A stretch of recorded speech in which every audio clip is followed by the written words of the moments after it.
मैं पूरी दुनिया नूं एक मशवरा देना चाहना, मेरी वीडियो ते तवज्जो दे लो, तुहाडा फायदा जे।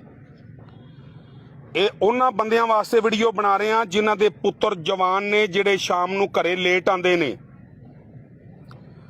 भाईजान, इस दौर दे बच्चे कवर करना बड़ी औखी गल जे। मैं आपदा तुहानूं दुख दस्सण लग्गिया, वीडियो नूं तवज्जो दिओ।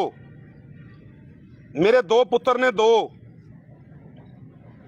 मेरा जिहड़ा वड्डा मुंडा सी वो राती घरे 11 बजे 10 बजे 12 बजे आके घरे वड़दा सीगा, आके बूहा खड़कांदा सी। मैं उन्हूं थोड़ा जिहा बोलदा सी, ओहदी मां मैनूं चुप करा दिंदी सी भी बच्चा कुछ नहीं हुंदा। करदियां करांदियां नतीजा की निकलिया, बेलियां ने नशे ते लाता। मैनूं नहीं पता सी ये मां प्यो ये पुत्रां दे मगर रवे, इन्हां वास्ते रोजी कमा के लियावे प्यो कि इन्हां दी रखवाली करे। आइस पीण लग गया भाईजान, आइस। या अल्लाह माफ करी, या अल्लाह माफ करी। जदों घरे आया करे, मैं जदों घरों निकल जांदा सी, चोरी आ जांदा सी, आपदी मां तो पैसे कढा के फिर निकल जांदा सी। मैनूं एक बंदे ने रोकिया, कहंदा भाजी गल सुन। मैं कहा जी। उन्हें कहा तेरा मुंडा आइस पींदा है। मेरा दिमाग चक्कर खा गया। आइस आखिरी नशा जे। मैं घरे आके पुछया आपदी घर दी नूं कोई नशा करदा? मैनूं बाहर बंदे कहंदे ने। मेरे घर दी कहण लगी नहीं नशा करदा।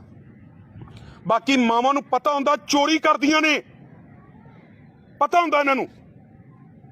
कहंदी नहीं नशा करदा। चलो मैं क्या खैर कोई गल नहीं, ठीक है। जो मां जो कही जांदी।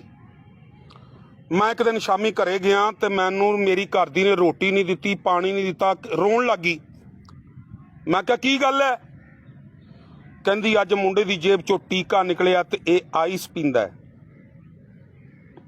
मैनू गुस्सा बड़ा चढ़िया कि मैं घर दी नूं तसल्ली नाल कुट्टां।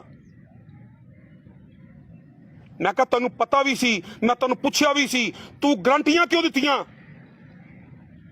मैं भाजी उन्होंने फड़िया, कबरां चों फड़ के लगिया, कबरां चों। 3 आइस दीयां बोतलां सी उहदे कोल। फड़ के लगिया ते भाई वेर गया घरे जाके, उड उड के पवे। उन्होंने ये नहीं पता मेरा प्यो है। मैं घरे गया, जाके हस्पताल वालियां नूं फोन किया। मैं प्राइवेट हस्पताल है साहीवाल च, नई जिंदगी। फोन किया, आ गए, पुट्ठियां हथकड़ियां लाइयां, उन्होंने हस्पताल दाखिल कराया। दूसरा महीना 40,000 रुपया महीना दे रहा वां। कल टीम